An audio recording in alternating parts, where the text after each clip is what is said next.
Good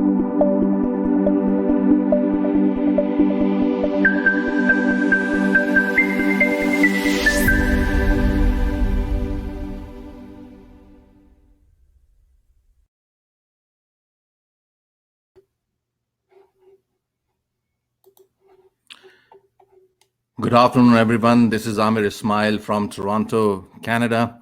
I welcome you all to yet another immigration webinar we have arranged for you. This webinar is focused toward introducing to you those newcomers who have made their mark in Canada, who have taken the plunge, came all the way to this great country and worked hard and made their way. We at AIA, we arrange these webinars on a regular basis where we discuss about immigration strategies, issues, and updates.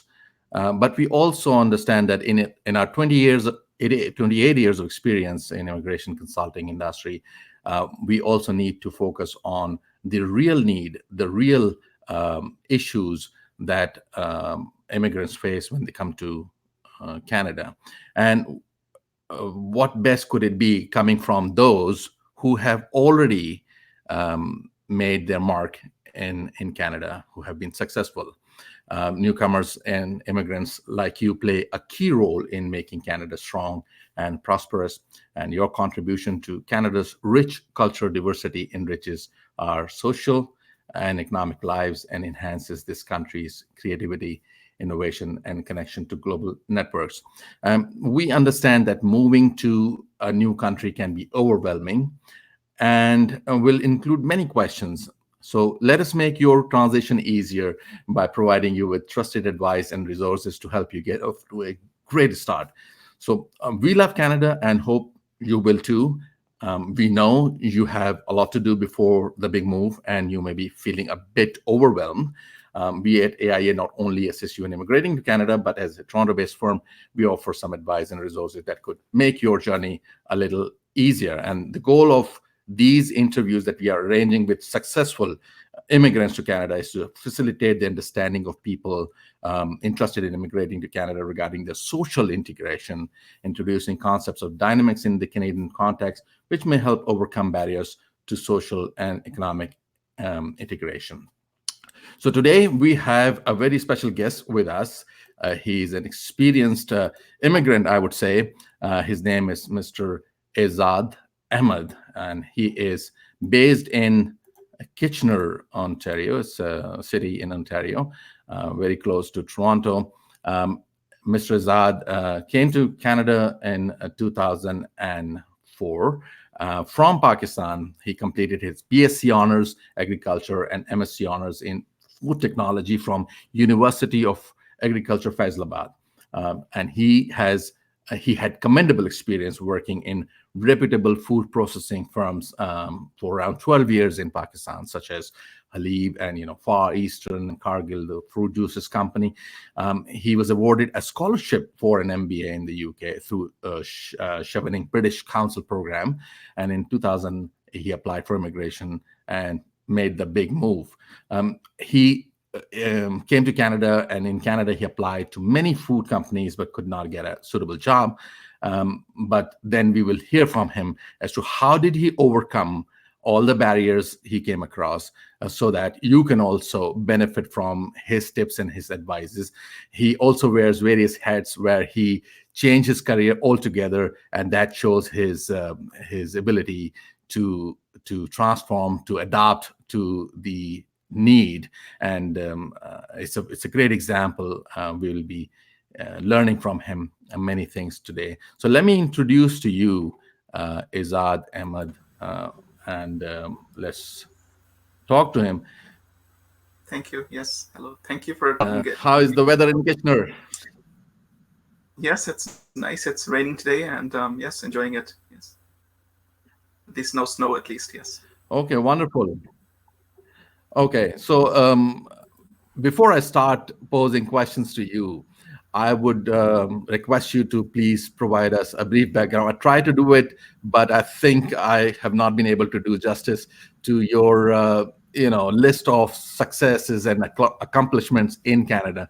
So if you could quickly brief us about yourself, and then we'll start with our discussion. Yes, thank you. You gave the introduction that, I did work in Pakistan for about 10, 12 years in the food industry. And when I landed here in Canada, yes, I did, apply to many food companies, but there were some limitations because, like my expertise in dairy and juices industry, and that industry is not well developed here in Canada because we don't have any fresh fruits being produced here. Most of the fruits are, imported. So there's not many Right. fruit juice companies here like in Pakistan. And then in dairy industry also, it's very limited. So for that reason, I didn't find in that field much. There's more in actually meat processing in food industry is very, there's a lot of jobs in meat processing here. But I didn't want to go to that avenue. And so I started looking around at other options. And since I have also had background, I did my MBA from England. So I thought, okay, why not try the banking sector? So then I started out in banking sector for a few years. I started out with Scotiabank, RBC Insurance, and I did all the certifications, all the courses required for the banking sector. Right. So then I worked there for about 5 years in the banking sector in the retail branches. Right. So And tell us about the difficulties, because as I understand, you must have landed here and you had dreams, you had plans, and you perhaps had a bit of expectation that you would perhaps land a job right away with a UK degree under your belt. These were perhaps were your expectations, but you'd be able to explain to us further as to what the real experience was when you arrived. yes, right. So when I did come, yes, I did expect that, okay, I have a degree from, England, I have experience in Pakistan, degree from Pakistan also. I should be getting a good, reasonable job. But yes, there are barriers to entry for new immigrants, definitely, but we should not be, discouraged. And also, I would like to note that there's lots of, government funded guidance that you can get as a new immigrant. So, for example, when I came, I used to go every day for about 6 months. I went to the YMCA newcomers office, and there they have so many facilities. They have, you can use their computers, you can print out, they'll help you make a resume, and they have different workshops. And I learned a lot about the labor market there, attending those sessions. There's Right. also different like second career. There's also like Edge, Career Edge is another like program for newcomers also. Then Access Employment has an employment has a special program for bankers. So these things I found that when I came in 2004, I was lucky. I got some guidance, and I found out, and I used those newcomer, benefits. So I think it's important for anyone to come in and then explore all the different avenues available. It is a land of opportunity. You are able to. It's not that difficult to start out a new career, to get the education and certifications. So there's a lot of opportunity. That's what my experience has been as a newcomer in at the start. Right. So there are a lot of speculations and theories that roams around, and we see that people, when they talk about the decline in economic well-being of immigrants, it's an observation that over the last 25 years, the economic position of newcomers to Canada relative to the native population has steadily declined. And as I said, a number of hypotheses have been advanced to explain this. One of them is that perhaps the selection process is flawed, and Canada selected perhaps at that time, in previous 10 years or maybe 20 years, people who could not match with the labor market. Um, and I know that it's my area of immigration. I'm posing a question to you, but because you have gone through it yourself and you've spent so much time here, and you have the practical experience of observing people here who get selected through the system and then come here, but then face a little bit of problem. But this is not, of course, the entire problem. There are other issues as well. But do you think that the selection process was a little flawed, and government could improve it? Yes, I think I've also been had the opportunity to mentor new immigrants here. Also, not just my experience, but others also, and I have a wide network of friends also here who are new immigrants, rather not new, but they've been immigrants, and I see their paths also. I would generalize and say that Canada selects the very cream of the people. You have to qualify based on your point system, and so there's a big filtration system there so that qualified people come here. And yes, it is, but the expectations of newcomers in terms of economic wealth. So yes, one of the main reasons people do come here, of course, is to get economic wealth. Generating economic wealth doesn't only come from just only getting a good job.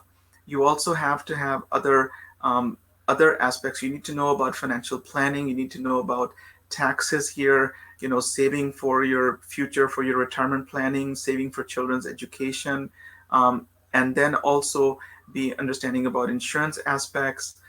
Then real estate is also another main thing that people come here and yes, they rent and then they lose out on the benefits from real estate. So I think the economic aspect of new immigrants is sometimes limited because they're not aware of all these other opportunities for their wealth and well-being also for their family and themselves. Right. And in terms of the selection process, I can say for sure that government has made some significant changes, especially when they introduced the new online file management system, the express entry system, where they introduced the ranking system, and they rank applicants and then they select them from the pool of applicants. And with this move, there were more emphasis on the language skills, which I think is the biggest barrier when it comes to taking up a job. Even the lower end jobs where you are in a sales profession, for example, language is important. And then they also move toward reducing points in the age factor or deducting points at an early age. So in previous selection criteria, they used to deduct points from the age 49 or 50, but now they have started deducting from age 35. So you can imagine someone with the age 37, 38 contacting us and we telling them you don't qualify, or perhaps you have to depend on the provincial program because you are old. So that is something that government has done. Younger applicants fluent in English and with good credentials is the key. So there is also a hypothesis that you know new immigrants from outside of Europe, when they come to Canada, they are victims of racial discrimination, which I personally believe is totally untrue in Canada. But I would like your comments on it. Being someone coming from, I would say, the brown country, and from a different religious background than most of the people have in this country. What was your experience, and what was the reaction of people when they received you? Yes, it's a good question about, obviously, like, generally it is said that there's no racial discrimination and there should not be any visual, issue when you're applying to jobs. But unfortunately, it is a fact that yes, your name, your religion, your, color, these things do matter.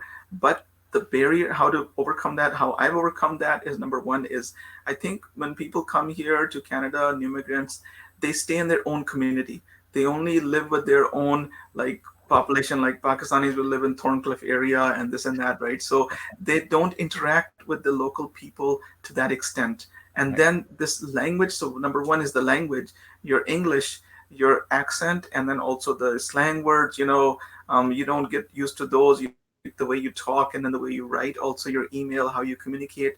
If you're not integrating in the society with your language first of all, and then that creates a barrier, number one. Number two is yes, so the social aspect of meeting and integrating with your colleagues in your area, learning their customs and adopting them to some extent, not 100%, of course we have restrictions, but otherwise as much as you can to integrate your so at the job also I find like I used to work at Scotia Plaza downtown in Toronto, and and all of my colleagues were majority, I would say 80% were all local people. And so I had to, integrate with them in that context. But yes, I had my own. They know I only eat halal food. They know that I have to go for my prayer time during my Zohar time. They know, so you have to create, your own, um, integrate with them to some extent, and also create the limits that this is what I will do, this is what I will not do, and they respect that. Usually I find that 90%, 95% majority of them, they will respect what you are, your ethnic background, your racial background, and it should not be a barrier. So when you apply for jobs, if you have the certifications, if you have the required skill set, which includes your attitude, so we say three things, your knowledge, skills, and attitude, the KSA aspect.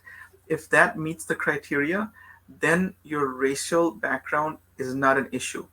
Okay, first of all, you have to have these three things. Then when you go for the interview, they look at your English, your accent, your body language, how much you've integrated with the local community, and everything. And then volunteer work also. When you do volunteer work, that also shows that you are integrating with the society. So I think these all things, they help to promote you when you are applying for jobs, to break those barriers. Yeah, wonderful answer. And all those who are watching, Azad, these are precious advice. These only come with experience, and you're getting it right away. So it may help you in your setting your expectations and taking steps to overcome these barriers.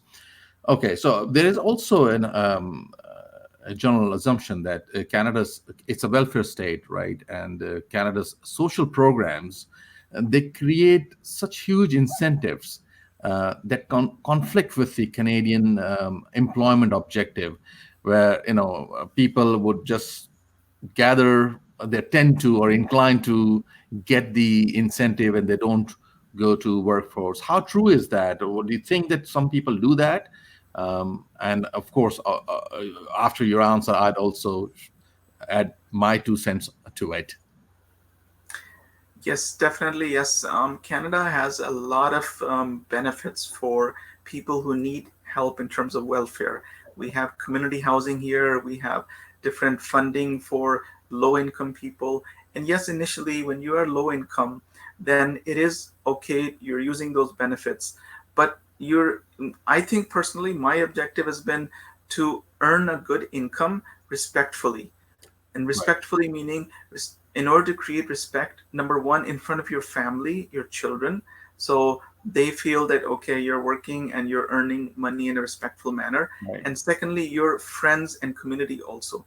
So some people, they just prefer to stay at the lower level, whatever, at the lower income level, and getting all the benefits from the government. But then they become cut off. They get cut off from their friends Right. because they feel ashamed that, oh, I'm living in community housing and my friend is living in a big house. I have a small car, he has a big car. And children also feel, so the community areas, of course, are not very hi-fi either. And then your family becomes depressed also, that we are living in this neighborhood where there's other people, needy people. So I think it's, yes, you do get some free benefits, but it's okay for the short term, but it should not be a long term objective. You should break out of that cycle of getting free money, and try to establish yourself as a respectable and a key person in the society that has a good education, good job, so that you create respect for yourself and for your family. So I think that should be the aim of newcomers. It should not be to get all those benefits for the rest of your life. That should not be an And I objective. have to concur with your point. It is no shame in, of course, collecting welfare if you are in need, in your real need, and Canada takes care of its own. They would provide you help. Even the food banks would provide you food, shelter, and provide you for day-to-day expenses, even medical, dental assistance, and everything. But I've seen personally that immigrants that come from countries like India, Pakistan, Bangladesh, and other parts of the world in general. They are hardworking people. They want to get on the labor market. They want to contribute, and that's how it is. Government's assistance, by all means, take them if you want them. But in the long run, of course, your advice is very well taken, that it is how it should be. So let's talk about the hidden market, hidden job market. When you arrived here, and you must have seen that the increased job competition among even native-born Canadians has increased the importance of relying on networking. And in my previous broadcast as well, we discussed about it from someone who is not as experienced as you. But since you are with us, we have this opportunity. We can discuss with you in detail the importance of relying on networking to access the hidden market. Uh, and it basically, there is another aspect as well, which I would like you to shed some light on, that it perhaps puts immigrants at a disadvantage, given their lack of deep and broad networks, so, because they are new here. So the how do they access this hidden job market? And let us know about your experience. Yes, networking, I think, is a very important way to find out about the opportunities which may not be on the internet or on LinkedIn or other areas. And yes, networking means you reach out to people who are working in the field you want to go into. I did that also when I came, to Canada. And but the thing is, like, I also help people who, like, I'm working as a professor in the college, and my colleagues, which want to also teach here, I have guided them and they have got jobs here also. But there's limitations in networking here in Canada. You cannot expect so first of all, you need to create a good link with the person who is working in the industry. You cannot expect that person to just give you a job. Nobody here has authority, whether even there's vice president level, they do not have authority to just hire a person, anybody they want to. You have to go through a process of hiring, which involves human resources, involves a lot of interviews with several people. So the benefit of networking is, number one, that networking person can tell you what is the type of job available, what do you do in the job. For example, as a professor in the college, like, I tell my friends that all the presentations are ready all the time, and assignments and even the questions, the exams are all made up. You just need to deliver them. So these things they may not know. It may not be mentioned in the advertisement. Secondly, I can help them to update their resume. So the resume, I will help them to, okay, add this information, take this information out. That I can help with as a networking guide, as a mentor for them. I can also guide them that, okay, let them, so they should apply online. Then then I can also suggest I can send to the hiring manager or the HR person that this is somebody I know who is qualified. And first of all, they should be qualified and experienced Yep. for that job. I will not refer anybody who is not qualified or not experienced, Yes. right? It's not just, oh, take him on and he'll be trained, he'll learn the ropes. That doesn't work here That at doesn't all. work. You Yeah. have to be qualified and experienced. Then you can get a referral internal, and that referral is only, please take a look at his resume. It is a good candidate. And then when the person will get hopefully an interview, then I can, as a networking person, as a mentor, I can help them get prepared for the interview. What type of questions can they ask? These Sure. things are ways that they can be helped, but otherwise, do not expect that somebody can just hire you or just get you a job. That doesn't work. These are the main benefits of networking. Right. And for all our audience who approach us, since we have been in the business since, I would say, 1991, have assisted 20,000 people. And there is a certain level of expectation from us, even where foreign nationals sitting in their home countries approach us and ask us, can you arrange a job? Can you arrange me a work visa? And all those who are listening to this, they can see that even those who have immigrated to Canada, they are in Canada with all the authorization to work in Canada, face a lot of difficulties, go through a lot of processes, and has to do a lot of networking. People like Azad Ahmad can help you network in your community and also provide you mentorship to help you prepare for the job market, make you job ready. But those people who are in Pakistan and they deal with the local agents, unlicensed local agents and they give them the wrong picture. They say, I'm going to arrange you a job. That's not true. And these people lose their hard earned money and time, precious time. So let's move on to the next discussion. I think it's an interesting one about the South Asian community in Canada. And it's my understanding that we had a recent census where in 2016, and we learned that there are around 215,000 people that come from Pakistan. They identified themselves as originating from Pakistan, and there was around um, a million, more than a million, in fact, 1,374,000 people coming from India. And there are, we are not even taking into account the Bangladeshi people and Sri Lankan. So altogether, if you look at it as a big region, you could say the South Asian community dominate in this society. So how beneficial it is, especially the Ontario province, where most of the people, I would say, um, 70%, in fact I would say 100% people, but yeah, 70% of people would choose Ontario to settle down. So having a large community from the same region, does it help in any way, and can someone capitalize on having people coming from the same region or same country? Does it help in any way in settling down? Yes, I think again it's comes down to networking and comes down to getting links with your community. But I think we should not be defined only that I'm only going to be seeking out people from my community. I would recommend, like for example, if you're coming here, you can join organizations in your professional field and go attend those meetings. For example, American Society of Quality has a meeting here in Toronto, in Kitchener also. You go and meet people there, and there are people from your community also, but there are people, local other people also from other ethnic backgrounds.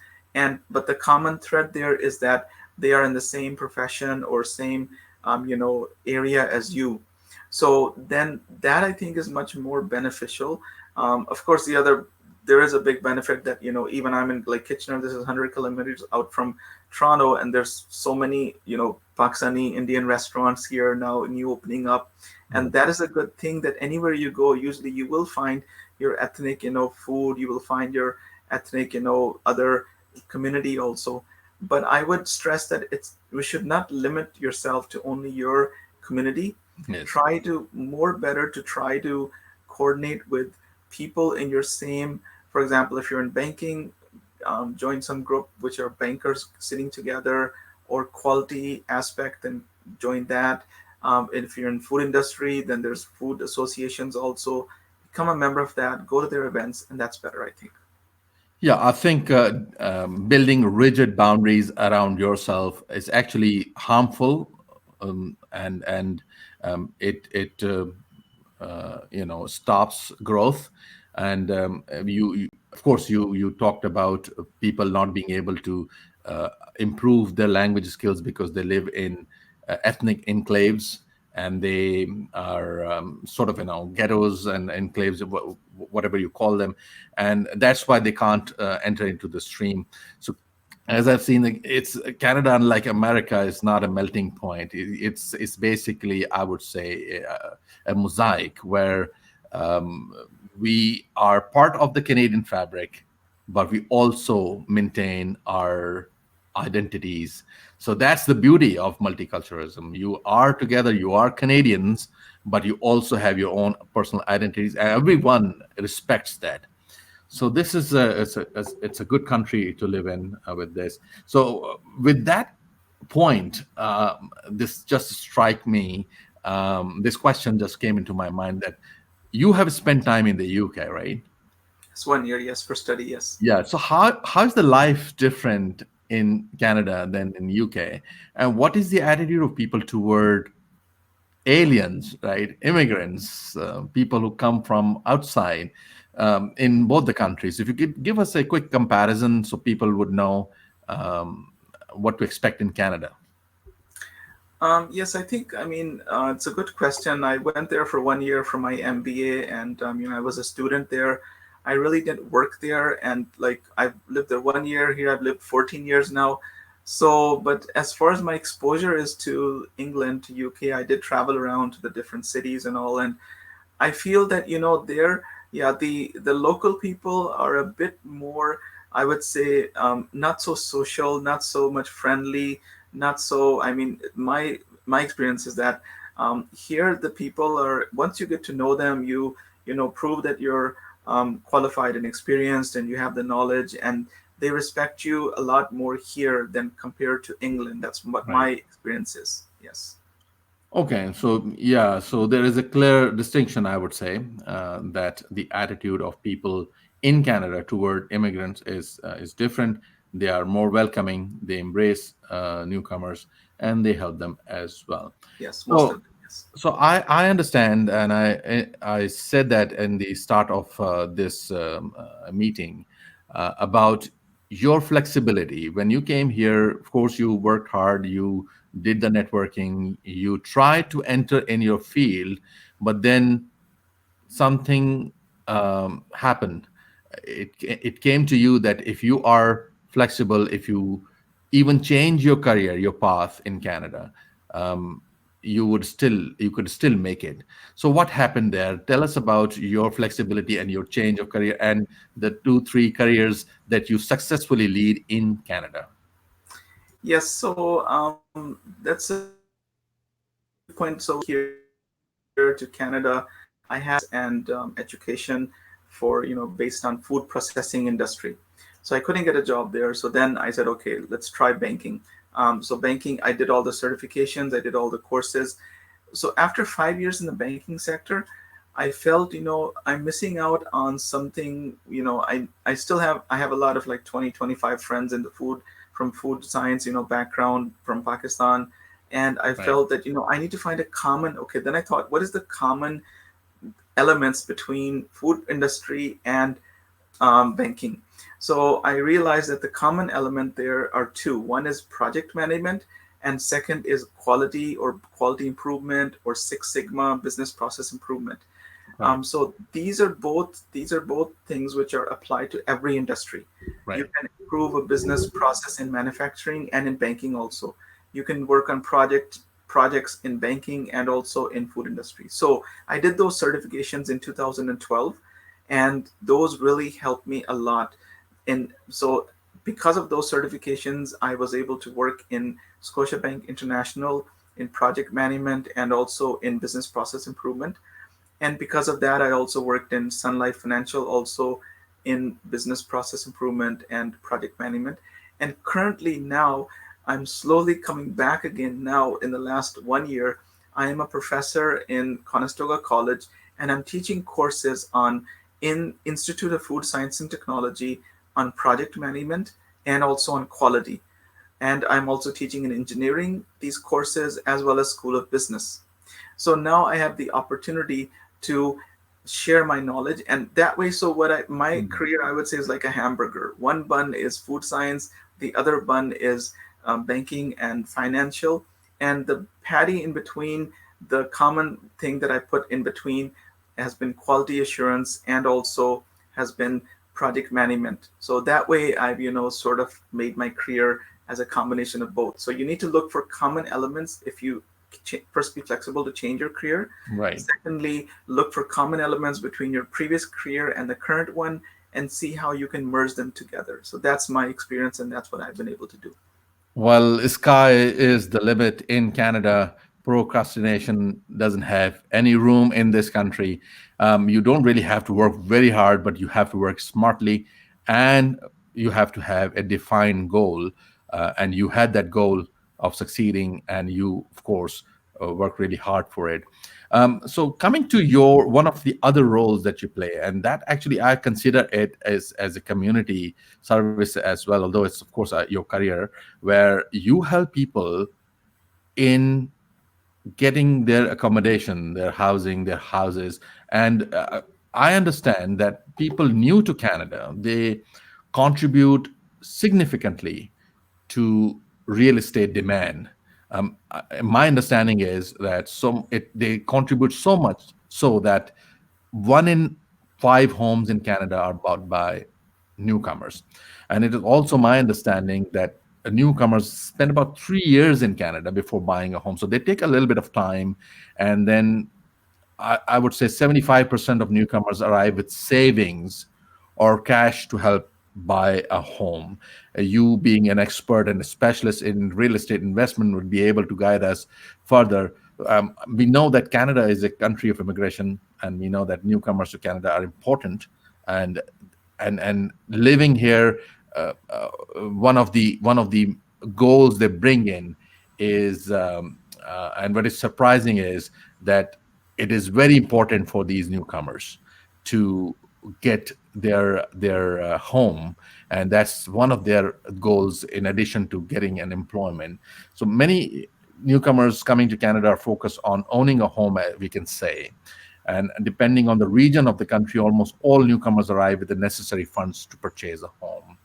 So we know that the current international migration levels have increased. Canada would be accepting a lot of immigrants in coming future. And if these levels are maintained, it is estimated that newcomers are expected to buy 680,000 homes in Canada over the next 5 years. That's the recent study shows that. And as a real estate investment specialist, what is your take on the decision of buying a home or investing in Canadian real estate market? Um, so, according to a survey I was reading, 86% of newcomers see real estate as a good investment. What do you think? What do you think as a specialist, and how do you guide our audience today? Yes, thank you. It's a very good question. Just to give an idea to the audience that actually, again, I've been working full time in my jobs for last 11 years. Right. And again, in 2012, I mentioned about my change that I planned. I did those certifications. In 2014, when I was working in the jobs, another thing about jobs I think everyone should know is that there's no guarantee for your jobs either. Anytime Right. your position can be eliminated, there Sure. is possibility of layoff anytime. And I've always felt that when I was working, and that is natural. It always, Mhm. that fear always stays inside. So it's always good to have a spare tire, just like every car has a spare tire. So in 2014, I thought, okay, what can I do extra just to keep as a spare tire?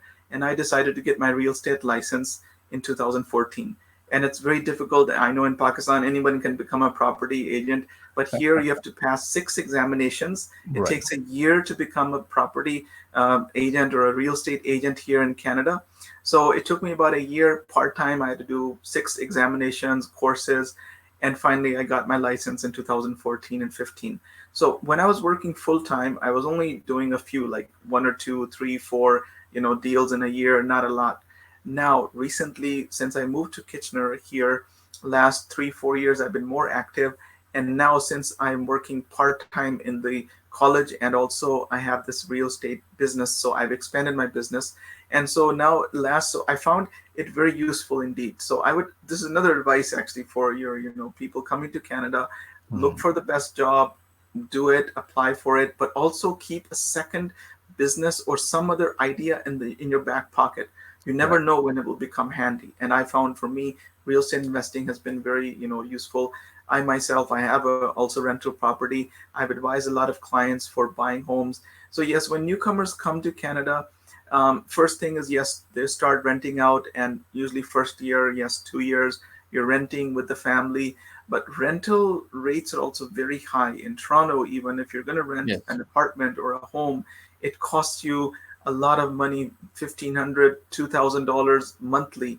And you really are paying the mortgage for somebody else.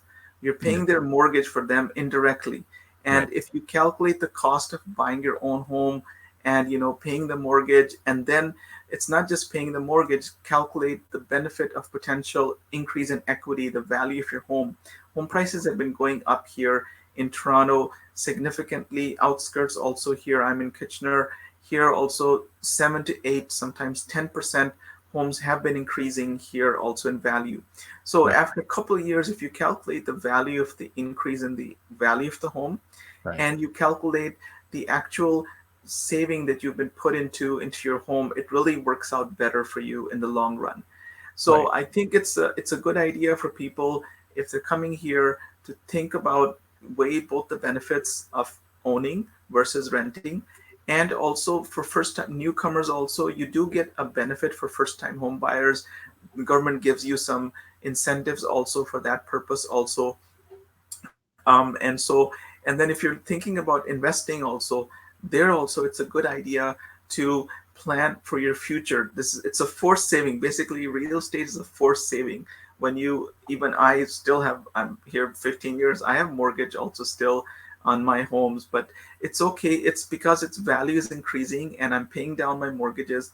And if you're using your money in a positive manner, for example, in Pakistan, people, they get a loan from Agriculture Development Bank and they buy a tractor for their land, right? If you're getting a loan and you're using that tractor for farming and you're going to earn, you're going to make outcome from there, and you're going to sell it and you get benefit from it. Yes, it's good. But if you use that money and just you're going to, waste it, and that's not good. So if you're getting, my perception is that if you're using the money wisely for education or for buying a home, and you're getting, you're building wealth out of it, it is beneficial for you, yourself, your family, and your future for retirement also. So that is my take on that, and it's a good idea. If anyone needs any advice for that, I can help in that regard also with Sure. my license. Perfect. So on that note, we would move toward taking some questions. If any of our audience have any questions, they can post it. I think we do have some questions right away. Um, if we could have a look at those. Um,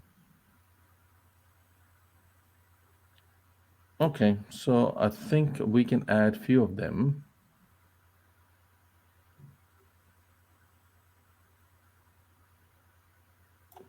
Okay, so this is a question from Shakil ACS. Sir, kindly tell us what is job opportunities in Canada in tourism and hospitality sector.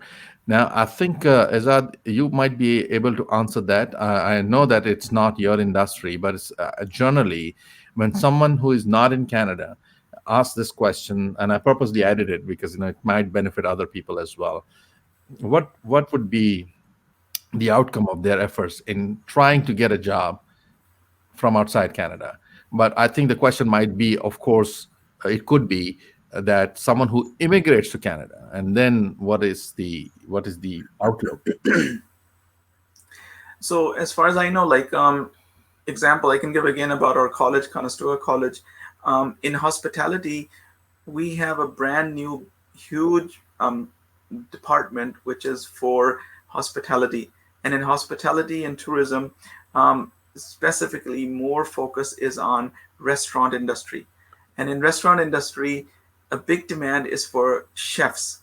And chef, it's a very highly paying and very important aspect of the hospitality business, Right. and it's taken very seriously. There's lots of rules and regulations about food safety again there, and about different of course preparation methods and everything. So we have a full-fledged kitchen here, huge, with all the latest facilities for the hospitality industry. So hoteling, and so chefs are high in demand in Canada. I think you would also add to that. And otherwise, in terms of hoteling, there is a big sector for hoteling because a lot of tourists come here from all over the world.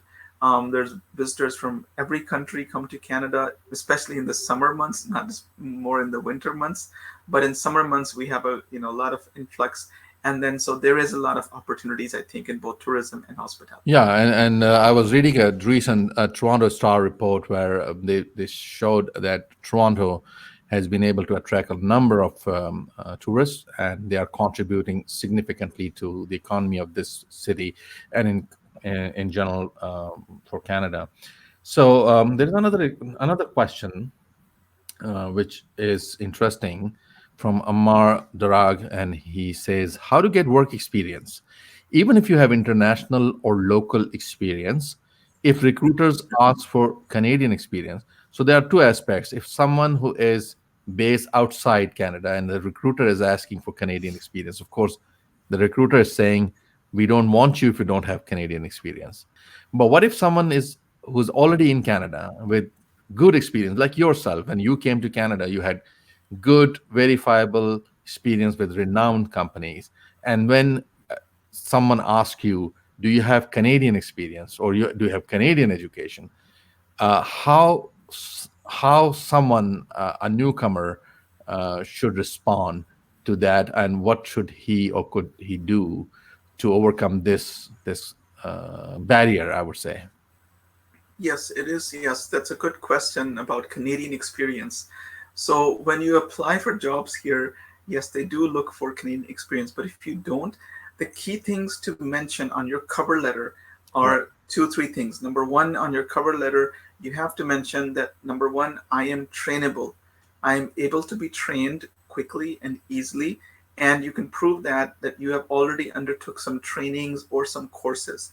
That means that you are able, if you are taken on, they can train you quickly and you can learn how to do things quickly. That's number one.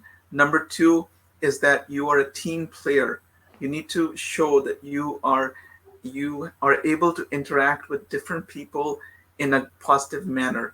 So being a team player, being trainable, these are two very important aspects which are even more important than just having Canadian experience. If you And then secondly, yes, there are a lot of internship opportunities for new immigrants. So like I mentioned before, Career Bridge is one example.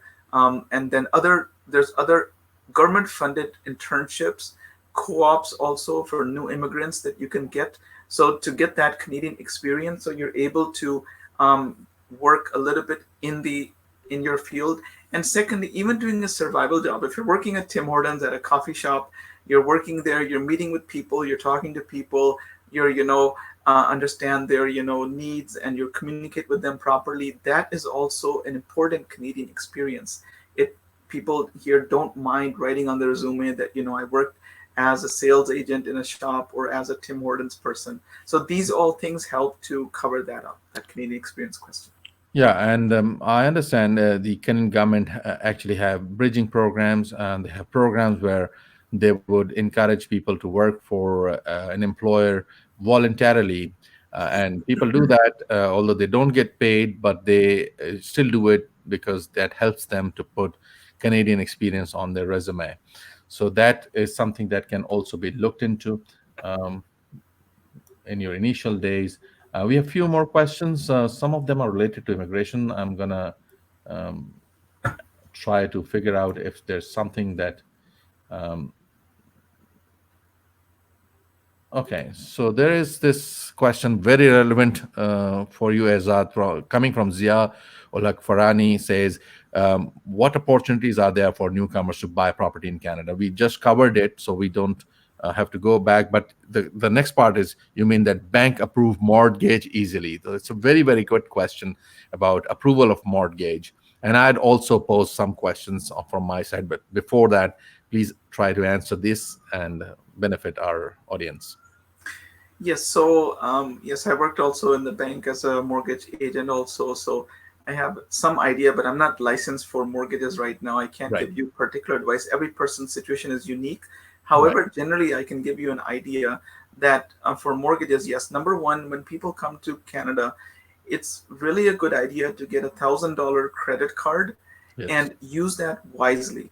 $1,000 credit card, because number one thing, it's not just your income. Your credit history is very important. And even for a lot of jobs, they will check your credit history.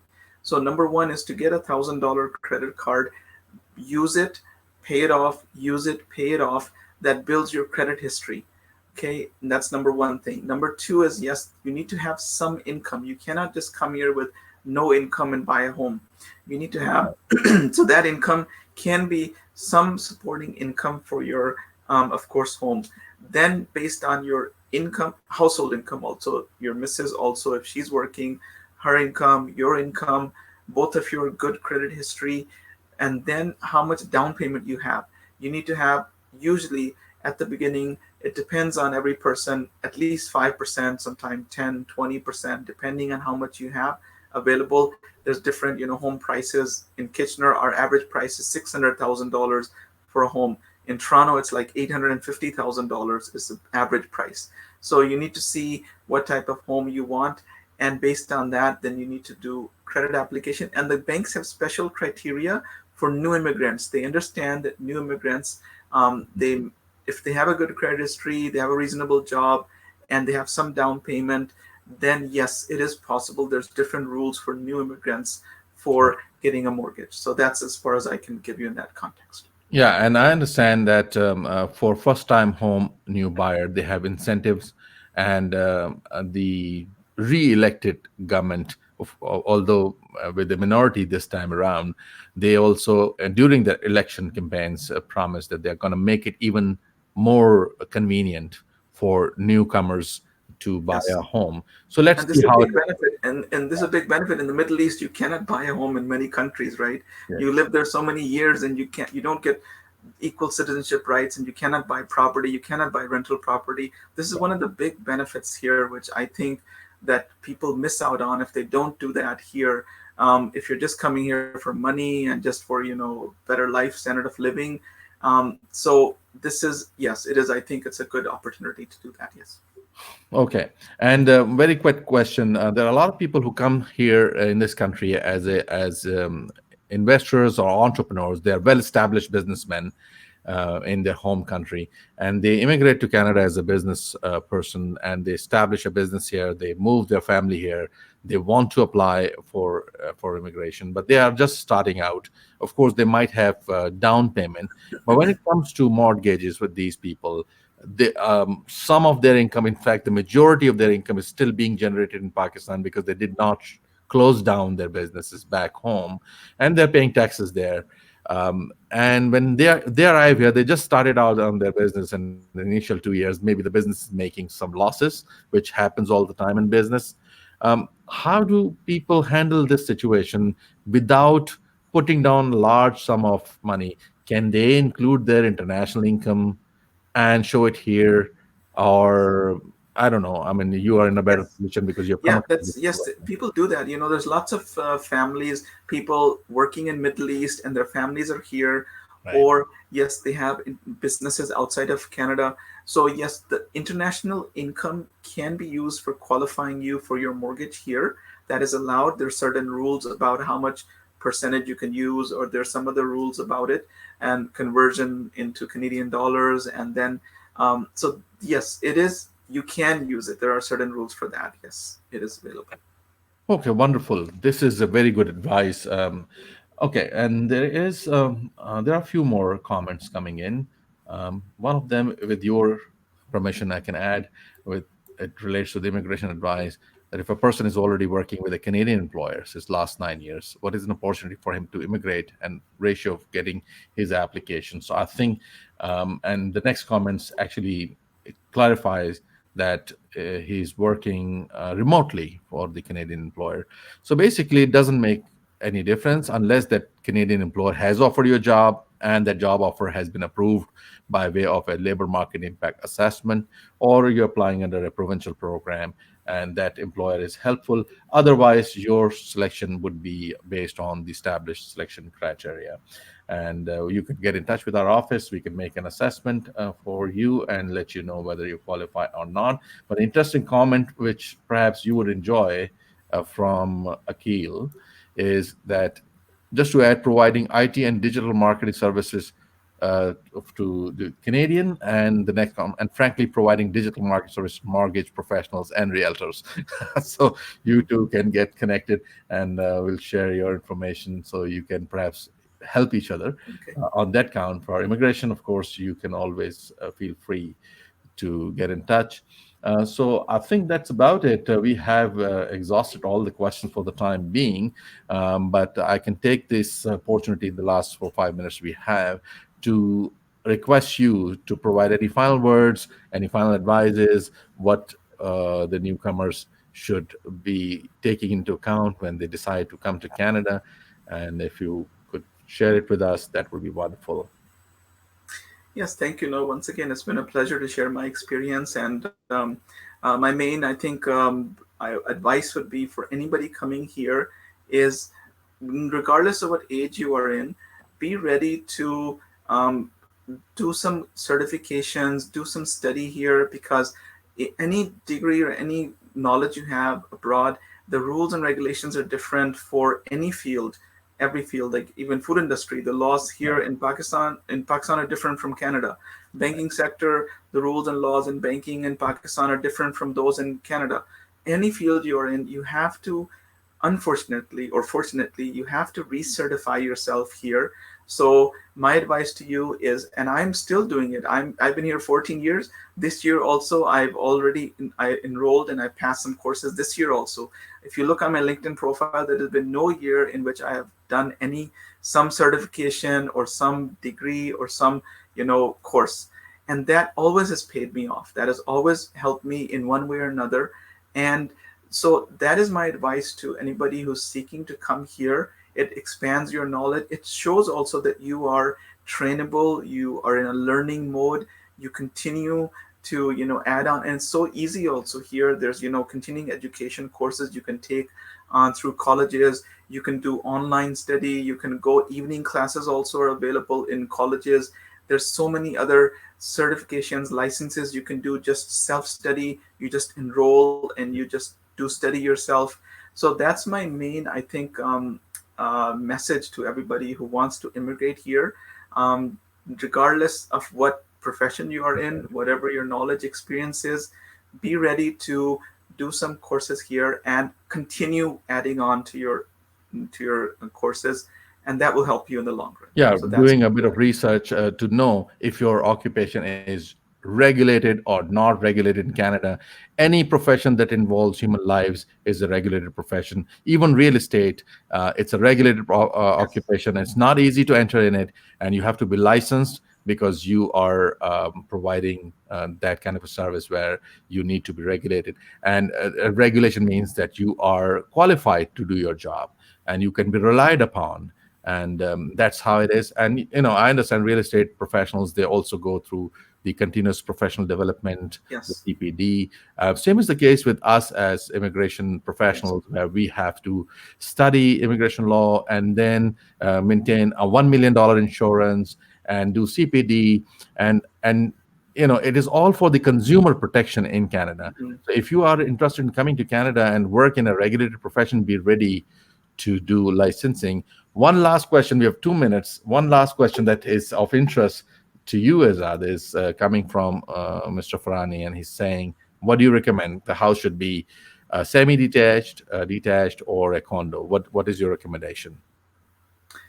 Yes, I think it depends on your objective. Yes, like if your objective is to, in townhomes, it's less maintenance. You don't have to, here it's a big issue about, shoveling outside, doing, lawn mowing outside. That's a, big issue for some people. So townhomes, usually you just pay a fee and everything is done outside. Um, and that, it makes easier life there. But then you have the issue about, there could be disturbances from your neighbors and all, right? Semi-detached is more or less like a townhouse, not a big difference.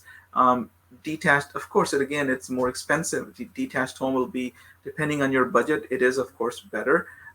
You have your front yard, backyard. You don't have any, touching your walls. It's total separate home. Um, and condominium. So initially, first time, your question is about first time home buyer. So I think it's good to start at the lower level. When I first came to Canada, I bought a townhome in the beginning, and then I sold that. I got it another townhouse condominium, and then after a couple of years, now I have a detached home and I have a rental property which is a townhouse also. So it's good to go step by step. I would advise first start out getting a townhouse or a semi-detached home, and then work your way up. So that is my advice, but it depends on your financial situation also. Wonderful advice, and I thank you from the bottom of my heart. You Yes, for pleasure again. sparing your uh, precious time for our audience. I hope people who have watched this must have taken a lot from this presentation by Azad, who has spent 15 years now in this country and is willing to assist everyone and anyone. So, thank you very much, Azad. Thank you. Thank you Thank you for again. being with us. Take care. Okay. All right. It's bye. So this was Mr. Azad Ahmad from Kitchener, Ontario. And what a wonderful gentleman. And we are very thankful for him to make himself available for this information session. And feel free to get in touch with our office for any further questions. We'll be happy to share Azad's information with you if you're interested in seeking advice, mentorship, and real estate investment. Uh, he will be happy to assist. Um, for you to get in touch with our offices, here's the slide coming up. Um, we have our contact details right there. So you can note it down. And from Toronto, Canada, this is Amir Ismail saying goodbye to you.